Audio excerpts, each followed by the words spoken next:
తిరుపతి చరిత్రలో ఇదొక మహా అద్భుత ఘట్టం. ఇప్పటి వరకు ఏనాడూ జరగని అపూర్వ అంశం. 2 కళ్ళు ఉన్నవారికి ఆయన దర్శనం లభించడం అతి కష్టం. ఆయనంటే అందరికీ ఇష్టం. అదే ఆయన గొప్పతనం. తాజాగా ఈ మధ్య అంధులు స్వామివారిని దర్శించారు. వాళ్ళకి ఆయన కనపడ్డాడు అంటారు. దర్శనం ఇచ్చాడు. ఆత్మతో నమ్మితే అన్నీ ఇచ్చే మహోన్నతుడు ఆయనే. అదే రుజువైంది.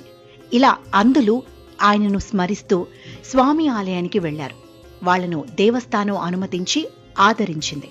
దర్శనానికి ఇలా అవకాశం ఇచ్చింది. భక్తి పారవస్యంతో వెళ్లిన వీళ్లకు ఆ 7 కొండలవాడు కనిపించాడు. ప్రపంచంలో ఈ ఘటన ఇప్పుడు విపరీతంగా వైరల్ అయింది. శ్రీనివాసుని భక్తులు ఈ దృశ్యాలు చూసి పులకరిస్తున్నారు. అసలు విషయానికి వస్తే కళ్ళు